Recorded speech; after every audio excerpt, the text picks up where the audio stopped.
પણ યયાતિ રાજા ભોગ ખૂબ ભોગવ્યા, છેલ્લે પશ્ચાતાપ થયો અને યયાતિ બોલ્યા છે. મહાભારતનો આ શ્લોક બહુ બધો પ્રસિદ્ધ થયેલો શ્લોક છે. યયાતિ શું બોલ્યા? ન જાતુ કામ કામાનામ ઉપભોગેન શામ્યતિ હવિષ્યા કૃષ્ણ વર્તમેવ ભૂય એવાવિવર્તતે.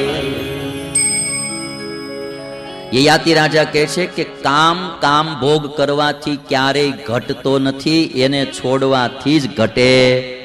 ન જાતુ કામ કામાનામ ઉપભોગેન શામ્યતિ.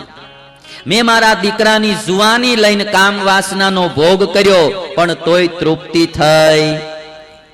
અને ઉદાહરણ કેવું દીધું કે યજ્ઞની અગ્નિમાં જેમ હવિષ્ય અન્ન તમે નાખો એમ અગ્નિ વધારે પ્રજ્વલિત થતી જાય, એમ કામ ભોગવવાથી કામ દોષ વધારે ને વધારે પ્રજ્વલિત થતો જાય. માટે જીવનમાં સંયમ કેળવો.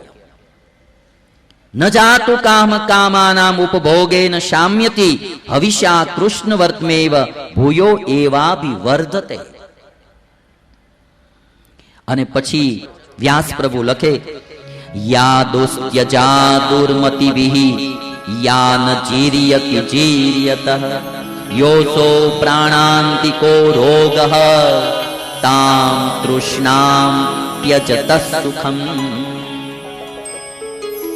પછી વાસના કામની હોય, ધનની હોય, ખાનપાનની હોય.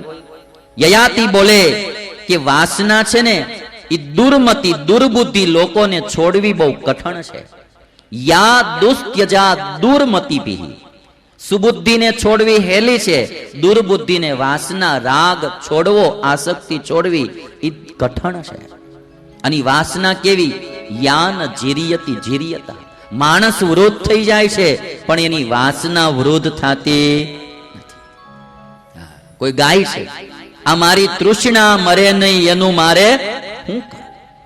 અને તમે બધા જાણો છો કે આપણે માણસ કોઈ પણ જીવ, એને કોઈ પણ શરીર આવ્યું હોય, એ શરીર પડી જાય, જીવ મરી જાય, પણ એની વાસના ન મરી હોય ત્યાં સુધી એને ફરીને જન્મ લેવા પડે. અને જે દિવસે વાસના આસક્તિ મરી જાય તે દિવસે માણસની મુક્તિ થાય.